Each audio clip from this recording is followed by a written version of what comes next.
Well, we're back for another episode of Show Some Love Live, and I'm back with another original track. We wrote this one this week. Thank you, Seán. We got a live audience here today. So this one is one that I call "She's a Lady." Yeah. So here we go. We'll give it a wee go here. I also can't play this. I love it. It's great. She's a lady. Whoa, whoa, whoa. She's a lady. I don't know where to come in. No, I don't know the words. Talking about that little lady. And the lady is mine. Let's get into it!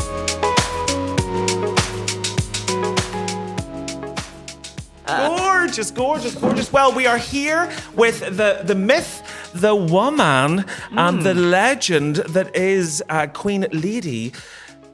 Portia Di Monte. It's okay, don't worry.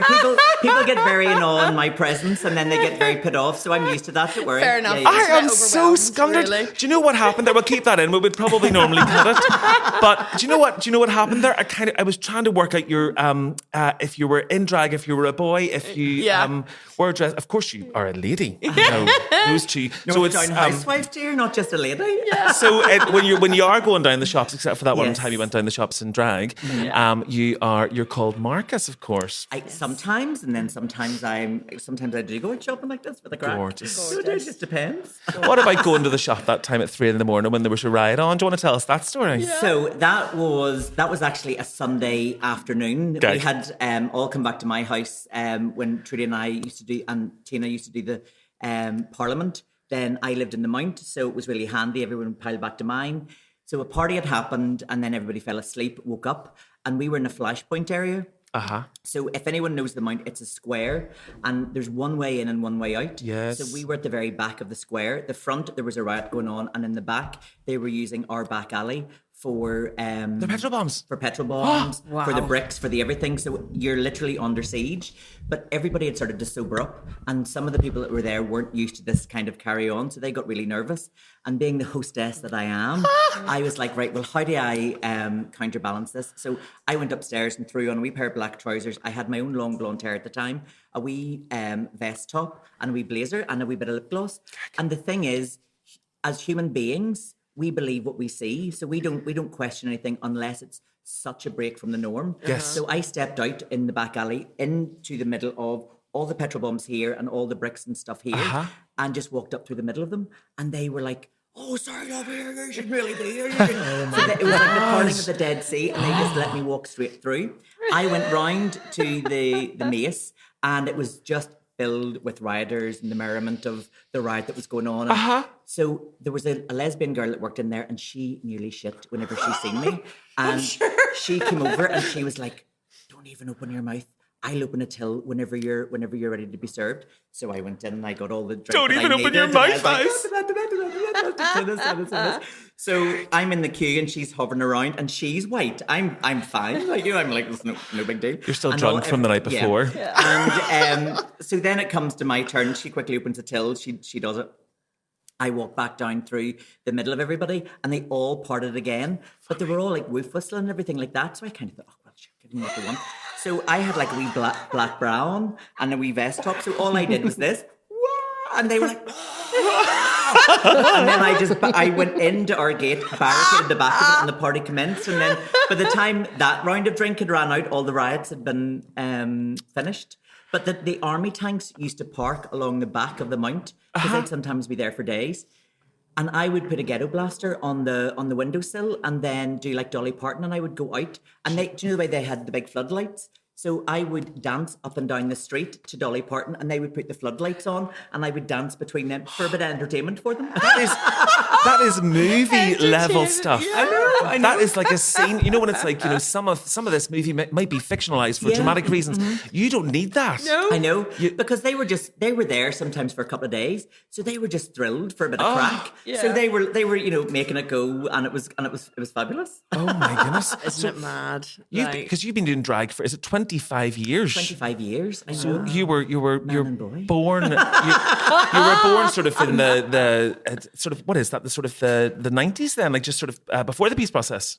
Yes, 99. So the peace Yes. process was literally just coming in. So there was this whole new. So I was very young to understand everything that was going on, because when Yeah. you're that age, everything's just is what it is type thing. Yeah, you don't know any different. When you're a bit older and you can reflect and you can look back at just how monumental some certain things were, and then you go, but I was just kind of like living it. It was great. Yeah, yeah, exactly. You don't know. And I can remember as well, the policeman that got shot. So I was very underage, and I had sneaked into the Parliament, and then I yes. saw about the policeman who had been shot, and it was on the news, and I had just had dinner with mum and dad. They were watching the evening news, and I saw the bar that I had snuck into, and I was like, and then like literally my entire body went like ice. Wow. Because I was like, imagine if I had been there. You know Yeah. what I mean? One, I was grossly underage. And Yeah. two, how would I explain to mum and dad that I was in Belfast Yeah. at a gay bar? You know what I mean? It just... The complexity. I know. I was just like... So from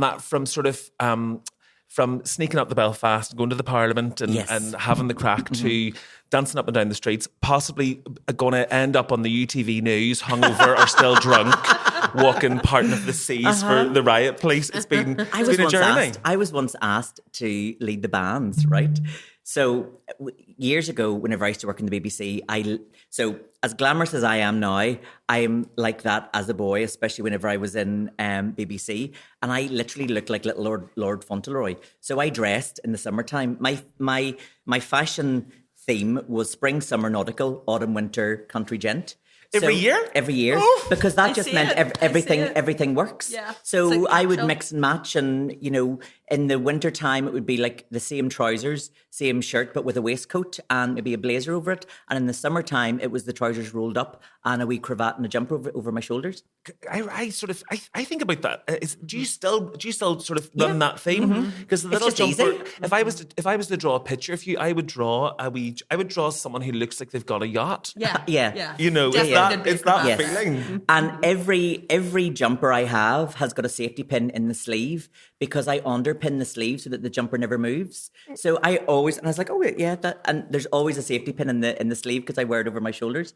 So I was doing a recording the next day. So I was out with the art show, and the next morning I had to go and do an interview. So I had all of our equipment with me. And I'd gone out for drinks, and one drink led to another, and blah, blah, blah, blah, blah. And that was great. So I was in the kebab shop getting a kebab on the way home on the Newtonards Road. And the next thing is, like, these guys came in and they were very local. And I was like, oh, fuck. Now, I'm going to describe what I was wearing. I was wearing red, like, short shorts. Well, like, just above the knee shorts. A blue and white pinstriped blazer, and then a blue shirt, and then a cravat. And then I was kind of going, this is where this is it. This is where I get Die in a killed. kebab shop. And then so they came in and they were all like, and then I was like, oh my God. And they kept looking over, and then one of them walked over and here, mate, will you come down with me?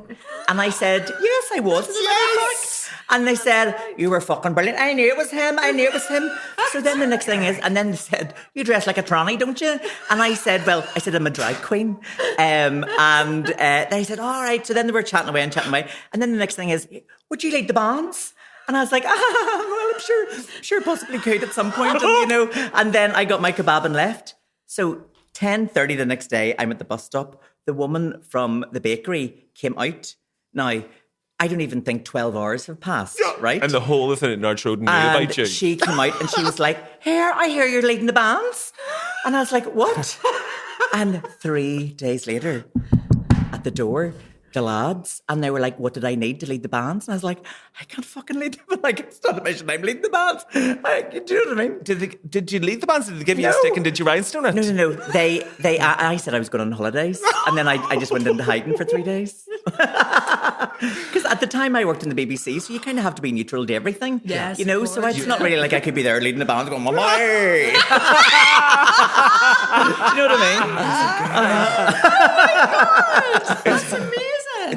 We've never really had a guest that isn't the crack. Like, we speak to our friends, and we speak to people that we love. We speak to especially queer kind of lots of gays, and lots of sort of queer legends. And I would say that I know it's awkward to hear, but that is who you are.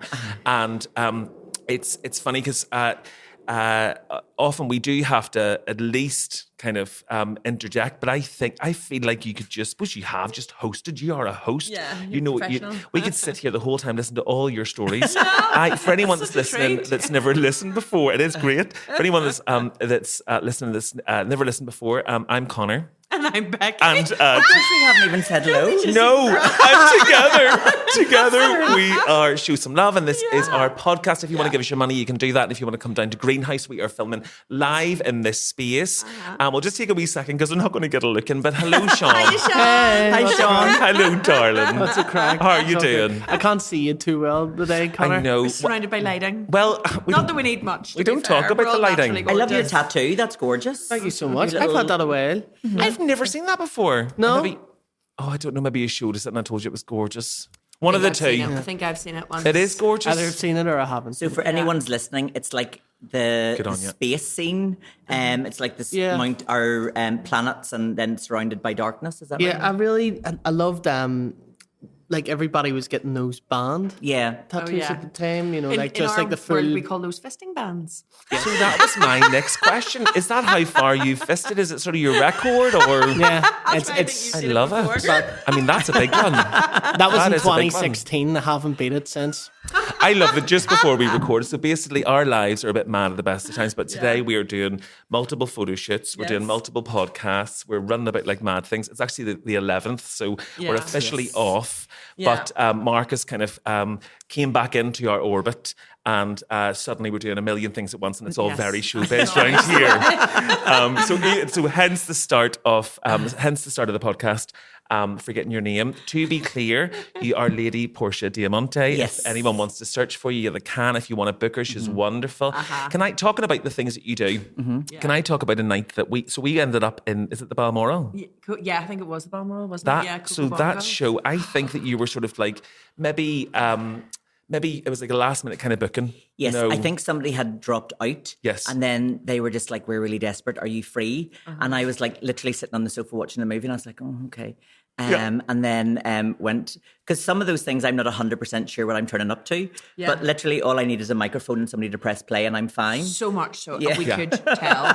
Like Yeah. we were just sitting there, and like we sort of expect whenever you go to something like that, you're going to know loads of people whenever you get there. Especially saying is like we walked there, we didn't live very far from the Balmoral Hotel, and whenever we walked, we knew that you were going to be there. We were just like, oh, for goodness sake, that's great, fantastic. We've got a friend, and we got to sit and actually have like a rare night that was just the two of us out and having a few. It was drinks like our and all the Christmas rest. do before we had staff. Like before our world exploded this year. It was Yeah. like the last wee moment we were just there on our wee Christmas Just do. the two of us. Yeah, I think we maybe- can make it if we try. Yeah, it was like that. Then we met lots of other people having their staff do's for real, you know. But we got to just actually sit and enjoy you and how you work with people. Fucking hell, it is an art.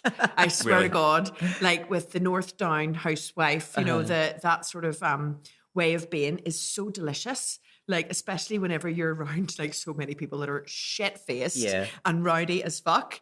But the way you handle people is just like, I swear it's an art form. Honestly, And it was roll, such a roll the treat. tapes back because they very often just talk about your mastery of that. Yeah, true. We've talked about you before in the Yeah, podcast. I bet you we could insert a clip because so the week after going to that gig, we Yeah. spent a large part of the podcast just talking about how. And again, I know it's awkward because we're from this part of the world and we're not very good with the compliments and all the rest of Yeah. it. But it was masterful joy because to watch. the room, like for example, we were sitting at a table full of these estate agents that were all taking so much coke that they Yeah. could barely see, and like it was a gag. It was a total gag. shit show. There was a whole other. Remember, there was like a couple of big tables, and there were all these people like for like it was as if they got out once a year. They all worked in childcare, and they were like everywhere from laughing and giggling to dancing and like you And were. corner shops and all that, wasn't there? God love and you. a vet. You were There was trying like to. a vet. We knew the vets. Yeah, the vet actually used to be our vet. Those before she moved. three sort of quite middle class girls sort of sitting in the middle of it all, just like fuck. What have we There was booked? like one was a doctor, one was, and it was like, where have we come? It's like they've just been implanted there. And I remember you asked one of them the question, well, what are you going to be doing for Christmas? And one of them turned around and went, riding. That is so funny. But they were like, it was so rowdy that you were trying to do some of your numbers. So it's a bit of hosting, it's some games. You were doing a few numbers, but you were trying to do numbers, and people were just Getting like, up on the dance floor and spinning around and everything Getting up like on that. the fucking stage. That's why I very rarely do birthdays or events like that, because just people are out for the crack and they don't know what to do. But then in the end, you just have to kind of go with it. You know, they're on their night out. They're not there to see me. They didn't even know I was going to be there. They were like, oh, my, we're going to get blocked and go out for the night and it's Christmas. And so you can't really be like, look at my art. You have to stop and look at me do my thing. You just have to embrace it. Yeah. Totally. You know? And you just brought like the perfect energy to that at the same time, because it meant you were able to sort of create the energy at the beginning of the night, and everyone knew what the structure was and could kind of get involved. But then at the same time, also just kind of be like, okay, knock yourselves out now. Like, I couldn't get over it. There's some amazing prizes to be won. Uh-huh. Like, We won a prize. I was like, I would enter this. We won. I promise it wasn't a fix. It was for real. But we won a prize, so it was like a raffle thing, and we you called up the raffle ticket, and we got up on stage, and we won a prize to Clubland or something. Yeah. Mm-hmm. Yeah. Didn't we? What so often happens with stuff like that is we're all talking. We're like, yeah, we're going to go to the thing. Even that night in the Balmoral, we're like, we got to the night and it's mostly me. Mm-hmm. I'll get to the night and I'll sit in the sofa and I'll think, look, I'd rather just sit and watch Come Down With Me. I'd rather just whatever. You know, it's terrible, but you sort of forced me out that night. But I think for Clubland, what we'll do with tickets, if we win them, and we're like Belfast Live give us tickets the other day for Take That, we will take them and we'll give them to someone in our community. Or But we'll also the thing is, with the nature of how you guys work, sometimes bonuses is just like a complete palate cleanse. Yeah. So Yes. sometimes it's just great to have a memory and create an experience. Yeah. So things like that don't happen all the time that you have as a gift. It's almost like the universe saying, go for it. Yeah. Have a night Yeah. out, enjoy yourself. 100%. And when you're there, it's the getting off the sofa is like, oh, can't be ours. When you're there, you're going, oh my God, why don't I do this more? Yeah. You know? 100%. I think when we first seen you that night, you were straight away just like, well, I'll be out at this time. If you just want a wee lift home, because we're just around the corner, you were straight away I'll like, give you a wee "Here's a wee lift. Yeah. Sure, we'll all have a good night. We're all good. And I thought, yes, it'll be nice. Because so, you know, just when you're getting started and you're just having a few drinks, I thought, yes,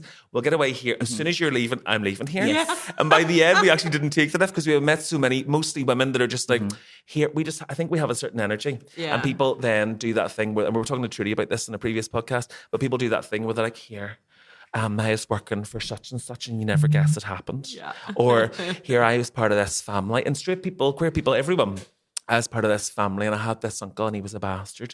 And before you know it, you're 20 minutes in talking about something. You know, I'm having to like physically pull you away from some woman that's telling you the worst thing that's ever happened to her. You end up But doing therapy sessions. we really Do you had hear the crack best with everyone. with that. So I would, whenever I worked in cosmetics, I would go over and cover for Oxford Street. So when the manager was off on Oxford Street, I would go over and cover the counter. So I was just stopping people and sitting them down and doing makeup. And there was this wee woman and she just looked a wee bit dishevelled, as in she was well put together, but she just didn't look 100% right. So I was like, are you all right? Do you want to come and take a wee seat? And she's like, oh, I don't know. And I just knew that she needed a wee bit of time. Yeah. So I was doing a bit of a makeup on her and, you know, chatting away. And I'm from Belfast. This is great. I love London. And I was like, what has you out today? And she goes, oh, I was just, I was dropping my daughter to the train station. And I said, oh, right. She goes, yes, she just told me that she's been sexually abused. Oh, baby. And now, take into consideration, I'm applying, you know, a wee colour to the crease of this woman's eye, and she's just said, my daughter's just been sexually abused. And I was like, okay. And she said, and I'm really nervous about you know, the outcome, but I've put her on the train, dear sister. So I was like, right, take a beat. And I said, what about a wee coral lip? So I just got it. So I got the lips so that she would stop talking for a period, right? And then I was like, what you need to understand is there's a lot of people who would never tell anybody what was going on. And the fact that your daughter has told you this is amazing. And the fact that you're going to be able to help her now. And if she needs to tell the intricate details to her sister, because she might be a little bit embarrassed to tell you, take the fact that you have such a great relationship with her, that she has been felt safe enough to tell you that. And then it was like the world got lifted off her shoulders, because she was like, I never thought of it like that. All she heard was, my daughter has been sexually abused. Yeah, but she never thought, well, actually, my daughter has told. Usually people discover that in their 40s. This girl was still in her teens and was going up to tell her sister everything that happened. So all her mum heard was that, the worst case scenario, and never thought, well, I have the relationship with my daughter that she can tell me this. Yes. I suppose it's like hair as well.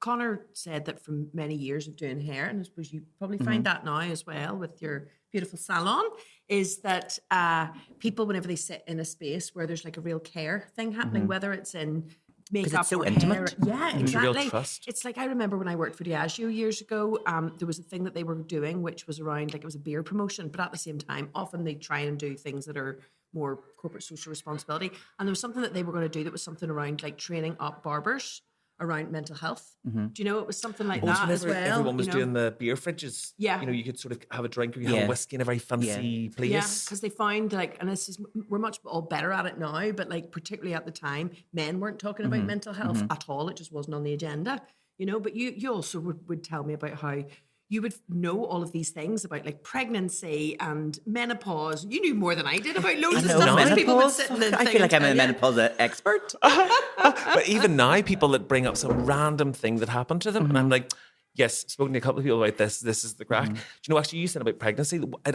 When friends of ours or family members or whatever are pregnant, it gives me, I think, an unusual amount of worry because I've heard all of the very negative stories. Yeah. And women will do this thing where they're not just like, well, also I will do this thing where I'd rather get beyond the small talk and really deep dive. Yeah. And then before you know it, you're talking about someone ripping their fanny open. And how many stitches and that they had to be cut open here, and then this happened, and they were infected in this way or whatever it was. And you think, then your wee friend tells you, you go out for a coffee or a wee family member, and they're like, well, we're pregnant. And I'm like, oh God, 9 months of absolute anxiety. Yeah. And then whenever I am an expert in now dry vaginas, right? Oh, perfect. Because like every now my social circle of friends are all in menopause, and they're all get together, and all they talk about are fucking dry vaginas and estrogen and all this type of thing. Are you the lube expert? Yes. So You like, should have like a briefcase. and I'm like, which would you like? And some of them have come, and the way when you get those wee sex packs and they have like the condoms and lubes. Yes, the rainbow I packs. give out like wee sachets of there you go. There's try that, try this. Here's straight people. This is going to change your Yes. life. We had a whole episode where we talked in depth about bumming and anal sex and lube and all the rest of it. But it's good. Do you know what it is? It's good to have that. Yes. It's really important to have that conversation. And do you know something else is, the pressure for people who are bottoming, there is this real pressure on them every single time. And surprise sex is not something, it's surprise. And you're going into areas that, if prep work hasn't been done, and then the guilt and the shame that's put on the other person. Yeah. And for years, I could never figure out how to do it. There was never like a how-to guide or anything like this. Yeah. And now the great thing is with the birth of the internet is there's actual people will tell you this is how you do it. Yeah. And the eureka moment for me was when you don't fill past a certain amount. I used to try to get as much in to flush everything out, but once you pass a certain point, there's no Yes. coming back. Yeah. So it's half a bulb each time is just enough to clear that bit. And then when you learn the science that it's all you're doing is cleaning, a few inches in, that's all it. Whereas in your head, you think you have to clean everything. The further up you go, the longer it takes, and then it's a nightmare. It's actually quite bad. It's quite bad for you to fill yourself up. Yeah. I've been in positions of either using the wee bulb or some shower hose in some dodgy For hostel the straight somewhere. people amongst it, this is douching, Yes. by the way. Yes, so we're talking about cleaning your bum hole out because where we put penises is also where poos are. But yes, so that feeling when you need to go when you need to do a poo, that comes from whenever those last few inches have something in it, and it's only those last few inches that kind of that need to be cleaned, like you're saying. There should be more of that. I suppose there is now. Like people like, what do you call it from Australia? Drag Race star Courtney Act. Courtney Act does some incredible videos of just like, and actually Bimini and Very actually matter of fact. I suppose it's not all just And Drag Race people. There is a but- guy, there's a doctor, and he is on it because I used to do a dating and love podcast, and it was one of the things that we would reference because it was kind of like, why make someone feel guilty or ashamed of something that you equally participated in the fun, and this happened on the hoof, so play with fire and you get burned, but it's nobody's fault. Yeah. I think if you think about it the other way around, like I have to do that work in my head, because if you think about it, if you don't just bottom, if you're versatile or whatever else, if you think about it the other way around, it doesn't really annoy me. Yeah. It's not something that, like, it's just sort of it kind of comes with the territory. Yeah. Well, that's my thing as well. Is I always, if it happens to me, if I'm topping, I don't even give it a second thought. Same. You know what I mean? And then, but if it happens the other way around and I'm bottoming, I feel so. I feel well, I don't anymore. But I used to feel so guilty and ashamed and disgusting, and But then I was kind of going, well, if I don't feel it the other way around, Yes, why should I feel it this way around? Yes. And then a lot of people now, don't. But there is just this. There's a whole thing that just makes me. I think that's a sentiment for so many things. Whenever people have this, like, oh, but what if people think? Like, you can kind of apply that to lots of things, but it's like, but do you think that of other people, if that same thing would happen? And it's like, well, no. It's like, well, then why would they? Because everybody, it's very, very powerful kind of switching roles kind of tool, that for sure. See, a program I do is called Being Your Own Wingman. So, like, if you've, like, the two of you are each other's wingman, and you, like, say somebody said something to Connor, you'd be like, what did you just say? Blah. And then you would step in and you would be there. Yes. So when you do that for friends and family, or you're upselling somebody and you're like, oh my gosh, isn't Portia great? And she's doing this and she's doing that and she's doing the other. But then we never really do that to ourselves. Yes. What we do, if you listen to the language that you use to yourself, it's all negative stuff. Yeah. So if your wingman was, instead of being directed to your best friend, you became your best friend, then all of a sudden, people who are stepping on your boundaries, people who are disrespecting you, people who are putting you in positions that you don't really want to get put into, you then go, your own internal wingman kicks in and goes, hold on a wee second, no. And then all of a sudden, the world starts becoming a very different place whenever you start stepping up for yourself in a way that you would for other people. I suppose it's just practicing that. Like, I, for a long while, had the most intense and really quite constant unwanted thoughts of suicide. Like, really, it wouldn't stop. And I remember going to therapy and talking about it, and the person, and not really believing it, but the person telling me they were a miracle worker, they're part of the Rainbow Project, literal lifesavers. But them telling me to interrupt the thought and to say, no, well, actually, I don't believe that, because my conscious mind and the decision that I've made is that I do want to be here, or that I do love myself, or that I am worth it. And it was sort of a bit of a trial. Like, do you remember going through that and having to actually sit? Sometimes I would just sit in the car and I would just be a bit overwhelmed or about to go in and do something. And you would be very good just to sort of, I'd take 5 minutes and I would physically have the conversation with myself. But before you know it, it becomes... there was just a point, I don't know when the point happened, but it just happens where your mind then just believes that. And it just takes it for you. So you're no longer having to say, you're worth it, you're gorgeous, you are. And I think we all will struggle with that to a certain extent, because our bodies are changing and we're getting older, we're whatever else. But there comes a point where your mind just kind of takes that for you. And then you think in a sort of, I don't know, a month down the line, God, I haven't had one of those conversations with myself. It's practice like anything else. It's like, like the 5 agreements. And one of those is, be impeccable with your word. And that includes how you speak about yourself at the same time. It's funny because even within like this building and within our project and all the people around us, like that is something that even people that have been with us for years have heard us say that, where they would maybe speak negatively to or about themselves. And then we'll catch them and be like, no, we don't do that here. You don't speak badly about yourself and you don't speak badly about anybody else. And, they're kind of, it starts as a wee bit of a joke. Oh, they'll say it and then, I'm not allowed to do that here. But then they'd stop doing it. And then even for like my personal experiences, I found that like now I made a joke the other day on the phone, and it was just because it was something like, I made something like, well, it's not over till the fat lady sings. And I sort of made a joke about like, and I haven't put a tune out yet, but I realized that I did not mean that. I was not like speaking negatively about myself, but I realized that I didn't want anybody to even hear it as that I was, well, it's an old saying, so it's like, it's something that just rolls off the tongue. Yeah. There were a couple of us that heard that though. Yeah. And a couple of us looked at each other because we're so unexpected with you, because you're kind of like our leader. And sort of like, if we were a house, or we are a house really, Becky would be our mother. And well, a couple of us looked at each other and just sort of went, because I don't do it normally, but it wasn't that. I think I sort of realised that it could have even just sounded like that. But it's real, whenever you realise like how important it is. And this is what people like you and Trudy and Titty, and all of the people in the community who are like real people who put themselves out there as leaders and who kind of lead by example in that way.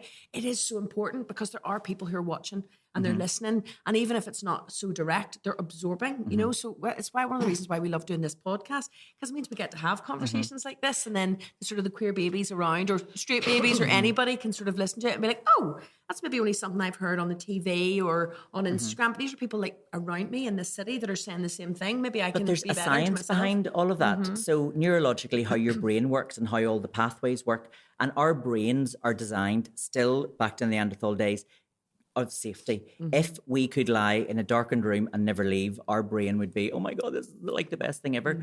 But then what our brain loves is familiarity. So anything that is familiar to the brain, it doesn't matter what it is. It just goes, this is safety because we know what this is, which is why it's so difficult for addicts or people in the negative brainwave or patterns to make that shift, because our brains trick us to go back to what is safe. So if you've got negative thoughts and you've got negative way of talking about yourself, or you've got some kind of an addiction, and then you go to make the change, the best example of it is, say I'm going to start a diet, and then you go, I'm going to start it on Monday, and then Monday comes, and then you're in work, and then 11's has come, and you have a bun, and then you go, oh fuck, I was meant to start my diet, I'll start tomorrow. And then tomorrow comes, and then something else happens, and That's then you me. forget, and then you do it tomorrow. So what happens attacked. is, then all of a sudden it gets to Wednesday, Thursday, and then you go, I'll start it on Monday. A year later, you haven't even started the diet. But what has happened is your brain knows that you're going to create a change, and it puts a block in your way to set you back so that you stay in that pattern. And then that's why it's so difficult. So when you become consciously aware of, I'm trying to create a change and this is what my brain will do, when you have the slip, then you can identify that. But people don't even realize that. And that's why it's so difficult as well with people with addiction, because it's our brains. So it's a bit like a computer. You could put out a picture of puppies in a basket and how lovely, or you could get somebody being murdered and ask the computer to send out both, things. It doesn't know. It just goes, this is data to go out. So that's why we have to unconsciously think of what are we creating patterns with. Yes. And then as soon as you know the science behind that, and also we're made up so much of fluid and water, and why we react to the moon and, the environment. If you got a glass of water and you shouted and screamed and effed and blind and called this glass of water every cunt of the day, and then you had another glass of water and you played classical music and, said lovely things to it, froze both glasses, their molecules freeze differently. Whoa. So we are, and there's 100 scientific, experiments of that. We are water. So we are our energy. We are our words. We are whatever's in. So our DNA but once you then start to understand the science of how we as human beings work, it's much easier to make the change, because then you spot all the wee things that come up. It's like that lovely, now I hate who said it, but it's like that thing that was said. It was like, be careful with your words.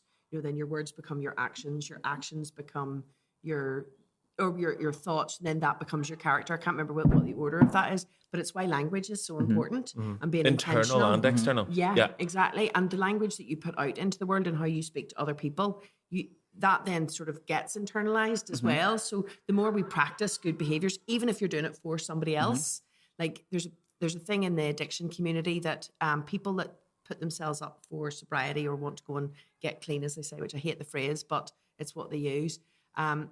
If somebody goes and says, I'm here for the sake of my brother, sister, partner, daughter, whoever, a lot of the clinics say, well, that's not a good enough reason to be here. You have to be here for yourself. Yeah. And there's a lot of people in the newer wave of that are saying that's bullshit, because actually sometimes it takes for you to do it for somebody else, because actually you value them higher than yourself. And just sometimes to get in the door and start the practices of the things, then you might find that you might end up doing it for yourself. But sometimes the incitement of doing it for somebody else is actually more powerful, because you put them on a higher pedestal than you do yourself. And also, I know a few people who have gone through rehabs and stuff, and the transformation in them as to what they went in, to what they came out, and the work that they do. So if anyone was ever even contemplating going or not going, if you go, the the person you go in versus the person that you come out. Totally. It is mind blowing. Like I look at the people that went in and the state that they were whenever they went in, and they're like literally now running the world, running companies, you know, all that. And you go, where was this, where was this person? And it just took that wee bit of time to get in. So that's, I totally agree. Just get in, do it, and don't care who you're doing it for. Because when you're there, you'll figure out that you're long-term doing it for yourself. But if in the short term you're doing it to please somebody else, then, the scales will tip in another direction. Then you figure out you're there for you. I think another sort of message I would like to sort of add on to the end of that is the fact that it's not necessarily black and white. So yes, you will, if we're talking about rehab, go in as a very different person and come out as something else altogether. But that other person will live inside of you.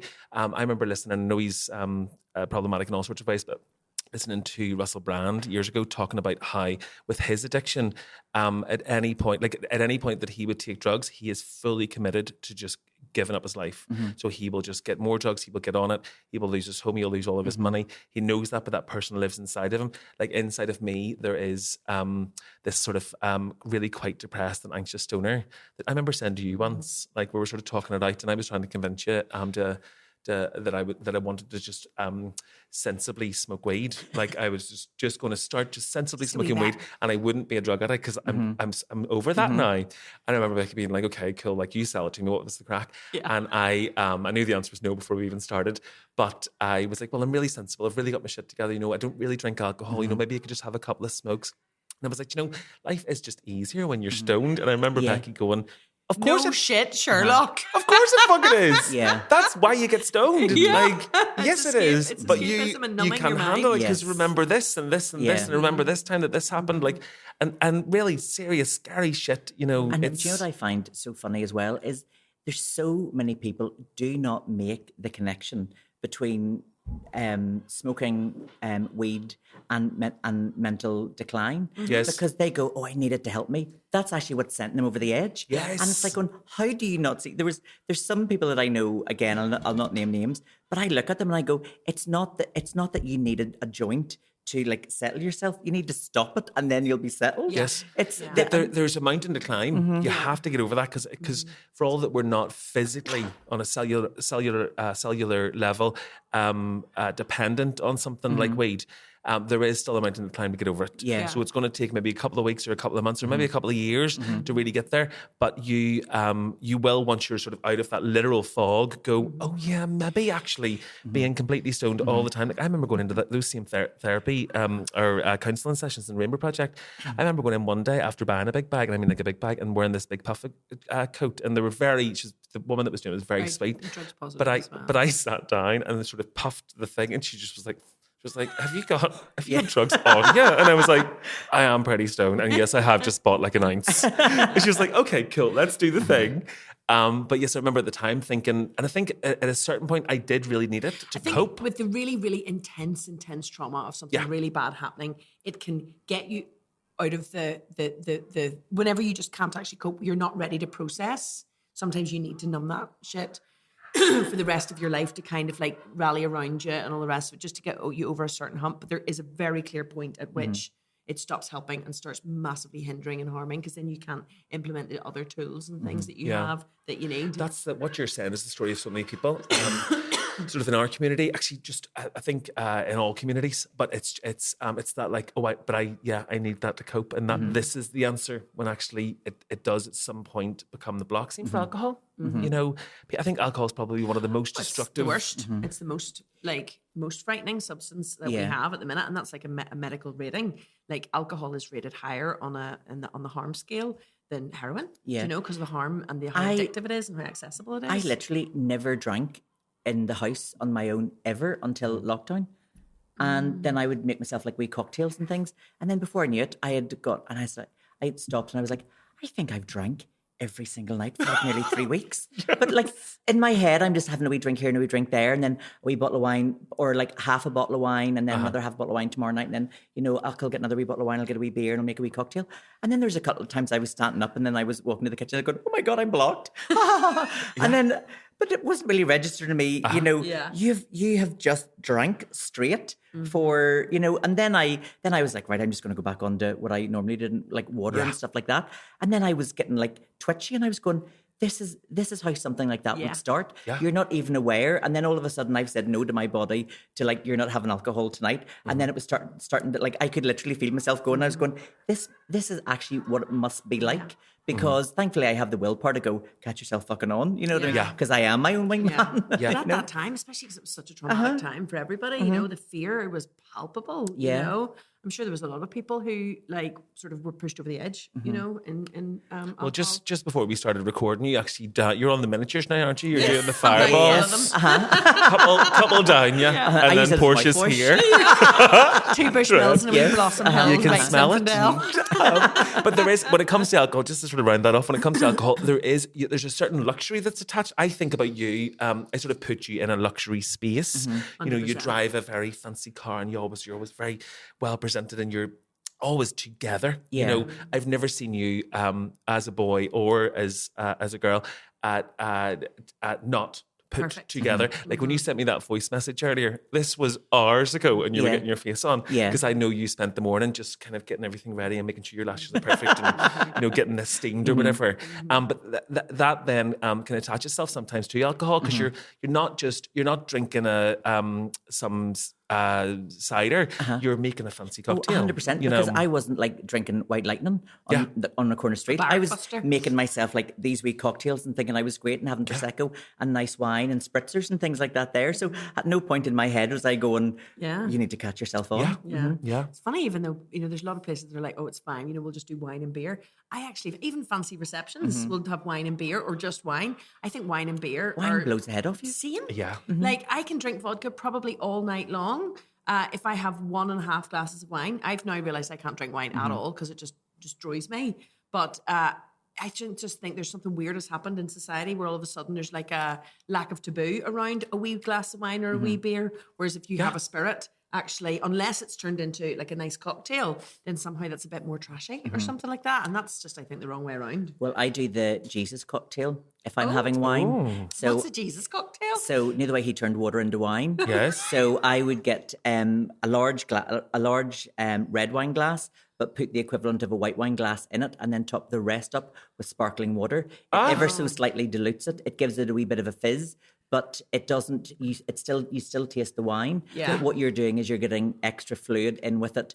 And it lasts longer because Yeah. a wee small glass of wine, Yes. sip, sip, sip, and it's gone. Yes, Another that's one. the way. If you've Blood of got a big- Christ. Yeah. So it's like, I mean, if it's good enough for Jesus, it's good enough for me. Well, actually, that's whenever I worked for Diageo when I was living in London. A friend of mine, Lisa, that I used to work with, we would do exactly that. We would go and get a bottle of white wine and a bottle of sparkling water at Yeah. the same time, and it would take you twice as long to drink the bottle of wine, and you wouldn't at the end of it be like being poured out of the place yeah. because you'd be topping it up. I Because the last forgot thing- about that trick. It's The last thing you want to do is work for an alcohol company. Oh, yeah. And Get blocked. develop any sort of problem Yeah. with alcohol. It used to be a real thing, you know. It would be like even staff dues and all the rest of it. You know, people were really strictly not allowed to get wrote off, basically. And we were always briefed. You know, there could be a press camera outside, especially in London and here as well. Actually, it's like if they know that there's an alcohol company's Yeah. staff do, it's likely there could be a press camera outside because that's a story. Do you know what I mean? Especially around responsible drinking. I would love to have you back, and I would love to have you back as Marcus. I wouldn't put you through all of this again because I want to know. I want to know it all. I want to know. I want to know everywhere from where you started to where you ended up because I have loads more questions, loads more bits that we want to cover today. But what we're going to have to do is we've got a segment here called Show and Tell Some yes. Love, Yes. and we're going to. I think we've got maybe 5 or 10 remaining, and what we're going to do is ask you to. So we ask our guests to bring something close to their hearts that they can tell us a little bit of a story about, and we've asked you to do that today. It's in your very fancy bag. Oh, thank you, darling. Gorgeous. So this is one of my most treasured possessions. So things that mean something to me, I actually put them on my work desk to give me a reminder. Yes. So this is a really anyone that's listening, it's like a multicolored diamond brooch in like the scout symbol. Like a fleur-de-lis, yeah, isn't it's quite big. It's about 6 or 7. Well, it's maybe about 6 inches tall by about 4 Is inches that your wide. 6 inches? That's how you give away the fact Well, that you're I don't know. actually a What do you man by think of saying the- that that's 6 inches.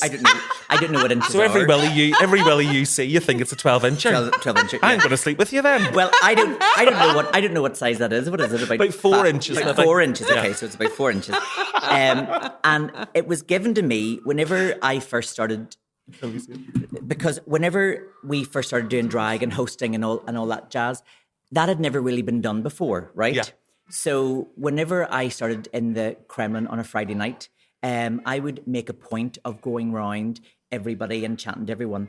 But because I'd had a really terrible time at school and I knew what it was like to be the outsider, anyone that I felt was like a fringe group, I always made a point of going to them and chatting with them and dancing with them and, you know, finding out who they are and like, how was your week and what are you up to? And there was a group of people that used to stand in the corner. And so then just every week I'd be like, well, what are you up to? And somewhere at, you know, college and stuff like that. And I would ask what they were up to and dance with them and get photographs with them and all that type of thing. But continued that every time I saw them, I would ask how they were and then always take an interest in their lives, because it wasn't just like the pretty people. It was just like, it was like everybody. Yeah. And then one of them started to work within the religious organisations, and that was really what he wanted to do. And I went and supported him in a couple of things, and I did a drag thing for him, and then helped him whenever he moved across to you know just there to chit chat and all that type of thing. And then one of my wee videos that I had done had been like, if not then, if not now, when type thing. And he moved to London. And he was like, you know, I just listened to that and it just hit me. Well, when am I going to do this? So one day he arrived in to Maverick, and it was in this lovely little pouch and everything like that. It is gorgeous, in fairness. He gave that to me and he said, I just wanted to, this is just a wee thank you, because you've no idea what that meant to me and our group. The fact that you, who was like the drag queen, made such an effort with us and came over to chat to us and made us feel so special. And then the connection that I had kept with him over the time. And he goes, I just want you to have that as a thank you for everything that you've done, because you're probably not even aware of it. So I keep that on my desk. I don't even have that on clothes or anything like that, because it's just, to me, it's just always like I look up at it and that's why I do it. And then I have another wee thing that sits on my desk that was given to me by somebody during the lockdown, and I did the free soups for people. And she didn't have any money at all, but she made me something as a thank you, and that sits on my desk. So there's a couple of wee things there, but as soon as you said show and tell and bring something, I was like, I know exactly what it is. Oh, gorgeous. But as a queen, that's how I think about queens' roles or performers' roles within our community. It's to act, because so sometimes it's sort of like we are with the beautiful people and we're it, and it's people sometimes that weren't it before, like you were saying in school. I had that experience. People that weren't it before can often then not be so welcoming of outsiders. They sort of become part of that group and they build a wall because they've got it, they've made it. But actually, really, I think about it as being performers and queens' jobs to glue people together, to say, actually, I see you on the outside. Come in. You know, you're so welcome here, because maybe you weren't in other places, but it's the point. You know, it's so often like hurt people.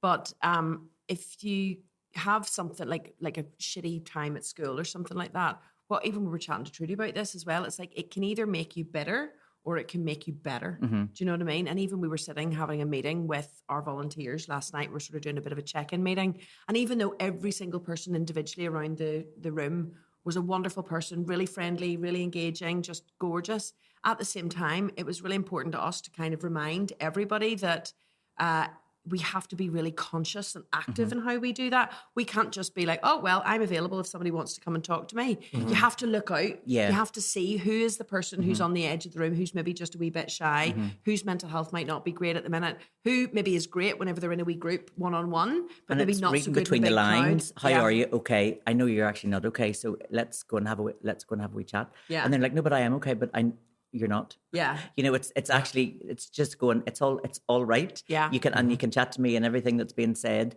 is just between you and I. So where can I help? And one of the greatest examples of that is, you know, Hugo Duncan. Your Uncle Hugo loves you. love his show. So With his road shows whenever and I used to Hugo do, loves you. I used to do some of the tours in the BBC whenever I very first started. The road shows. No, Tour the of the actual BBC. tours of the BBC. yes. And it always ended with Hugo Duncan. And I always told the same story to everybody, which I always thought was great. Because sometimes you would have like young people who are in with schools and stuff. And he always said, speaking about anything makes it half the battle. Yes. And that he talks about a time whenever, you know, he was, you know, very down, and he was very almost out, and he spoke to somebody, and the person didn't give him any money or anything like that. He just gave him his time, but he got it off his chest. Then they were able to build something up, and then he said, and then kind of like look at me now type thing. And I think that's the key 100%. is just talking about it, getting it out there, or having a network of friends around you that you can, instead of always, because I know that there's some networks of friends, and you can't, everything has to always be perfect, and you can't say I'm not really feeling it myself, and they're not friends. A friend, you can go, I'm all in, or see today, I'm not having it, and they go, yeah, that's fine. Or do you want to chat about something? Or they know that something's wrong, and then they, arrive around and they do whatever. That's what friends are, 100%. You can't heal what you don't want to be. Yeah. Well, we are going to, Sean's going to kill us. We're going to have to wrap up this podcast. Oh, sorry, yes. I would really, it's not because you're over speaking at all. I just want to say it loud that we really love you. We really appreciate you. And that is your reputation in this scene, is for bringing people in, for welcoming people in, for being supportive, and for being that glue. So thank you for that. But I just have to then, bounce that ball right back into your court, because this is so incredible. I don't even have words for how incredible this is. And whenever I got the tour of all the floors and the different rooms, the royal tour that you are building, and the space for people to come, and it is incredible, and that is the whole sense of like togetherness, and and then when Maureen said, why was I giving in all of this stuff? And I literally said, because when you see people do good, support them. Totally. So just thank you for doing what you are doing. Thank you. Well, we are just straight away after this. The reason why we do have to cut it is because straight away after this, we're doing another podcast, and then we're going to go into multiple photo shoots with Lady Portia Di Monte. We're going to be doing one, hopefully, for the Sunday Life. Yes, we're going to be doing a whole scene that's set up, and we're also going to be doing, I hope, an iconic image, a Vogue-inspired sort of iconic image where Mickey Murray's coming down, and lots of legendary queens and performers are going to come and join us here at Greenhouse. None of us are an island. It's a community solidarity, and the more that all of us sort of share our platforms and work with each other, we're all get stronger and better together. And I think particularly as queer people in this city, the more we do that, the stronger we all become at the same time. So we bash away all the competitions and say, let's move to the next level, and actually let's start to collaborate, because that's it's the most powerful thing. That really is the key thing. And it's when people think they're pie and that's it. Whereas what I love what you guys are doing, it's like everybody's welcome.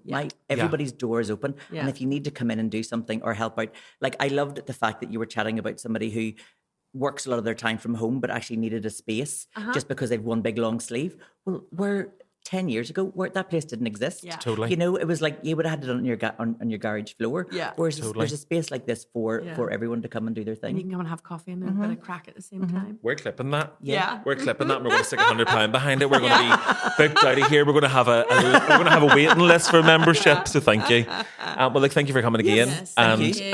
hopefully we'll see you here in the space loads more, and we hopefully have you back. Hopefully, because we would love to. It's very rare that we say that. Yes. I'll come as that Lord Fauntleroy. Come and talk about your boat. Yeah. But yes, thank you for listening, and as ever, we hope you not show some love. Yes. Ciao, ciao. Bye.